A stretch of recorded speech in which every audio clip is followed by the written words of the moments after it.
Ang sambing ngay mahitungod sa tigsabwag. Mateo Kapitulo 13, 1, Siyam. Nianang adlawa, migawas si Jesus sa balay ug miadto siya sa daplan sa linaw ug milingkod didto. Apan tungod kay gilibotan siya sa daghan nga mga tawo, misakay siya sa sakayan ug milingkod aron sa pagtudlo.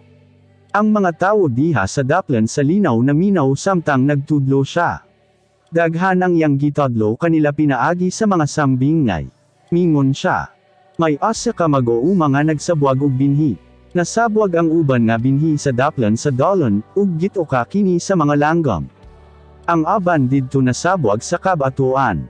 Gamay lang ang yuta nini, bu sa dalira nga mitubo ang binhi. Apan nalawos kini sa dihang nainitan sa adlaw, ug nalayara dayon tungod kay gamay ra ang gamot. Ang aban nga binhi mitubo sa yuta nga may tuno kon nga mga sagbot, apan sa paglabong sa mga sagbot natabonan kini. Ang uban asab nga binhi nasabwag sa maayo nga yuta, mitubo ug namunga. Ang uban igo-igo lang ang bunga, ang uban daghan, ug ang uban daghan kaayo. Kamu nga nagapaminaw, kinahanglan sabton gayud ninyo kining inyong nadungog.